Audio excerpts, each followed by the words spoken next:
నమస్తే, మీరు చూస్తున్న దేశం కోసం రైతు. ఈరోజు మనం వచ్చేసి హైదరాబాద్లో ఉన్నటువంటి ఎన్టీఆర్ స్టేడియం రావడం జరిగింది. ఇక్కడ మనకు రైతుబడి ఆధ్వర్యంలో 2026 ఫిబ్రవరి 20, 21, 22 తేదీలో జరిగినటువంటి మనకి ఇక్కడ అగ్రి షో అనేది జరుగుతుంది. అక్కడికి మనం రావడం జరిగింది. అయితే వ్యవసాయం అంటే భూమిని దున్నడం, విత్తనం నాటేయడము, నీటి యాజమాన్యము, కలుపు నివారణ, సస్యరక్షణ చర్యలు, తర్వాత పండినటువంటి పంటను హార్వెస్ట్ చేయడం. అంటే వీటి మీద మనం చూసినట్లయితే భూమిని దున్నడానికి మనకు ప్రధానంగా వచ్చేసి ట్రాక్టర్స్ కావాలి. ట్రాక్టర్స్తో పాటు కల్టివేటర్లు కావాలి, ఇంకా రూటవేటర్లు కావాలి.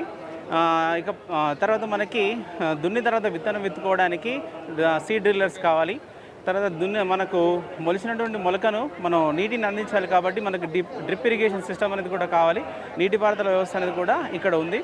దీంతోపాటు మనకి పంట ఎదుగుతూ ఉంటే మనం సస్యరక్షణ చర్యలను చేపట్టాలి కాబట్టి దానికి సంబంధించినటువంటి మాన్యువల్ స్ప్రేయర్ నుంచి మొదలు పెట్టుకున్నట్లయితే తైవాన్ స్ప్రేయర్లు, బూమ్ స్ప్రేయర్లు, ఇలా రకరకాలైనటువంటి స్ప్రేయర్స్ కూడా మనకు ఈ షోలో ఉన్నాయి.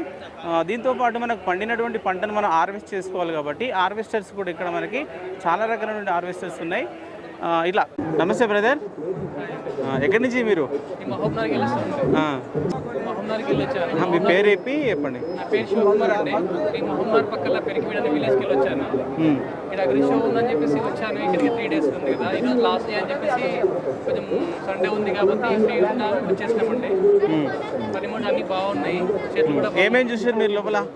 అన్ని ఎలక్ట్రికల్ సంబంధించినవి, సోలార్ సంబంధించినవి, ఇంకా సీడ్స్, కొత్త రకాల సీడ్స్ కానీ అన్ని బాగున్నాయండి. అంటే ఇది చూసిన తర్వాత చాలా ఉన్నాయి. రైతులకు సంబంధించిన పనిముట్లు బాగున్నాయి.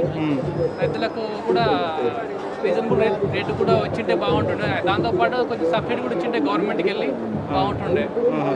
మీరు అంటే ఇక్కడ చూసిన తర్వాత మీకు అవగాహన వచ్చిందంటారు మొత్తం? 100% అండి. ఇప్పుడు యూత్ చాలా ఎక్కువ యూత్ వస్తున్నారు ఇక్కడికి. చాలా అంటే చాలా బాగుంది. ఇంకొకటి, ఇంకా రైతులు ఇంకా చాలా రావాల్సింది, రాలేరు. ఎందుకు నాకు అనిపిస్తుంది రైతులు ఇంకా రావాల్సింది అనుకుంటున్నాను అయితే.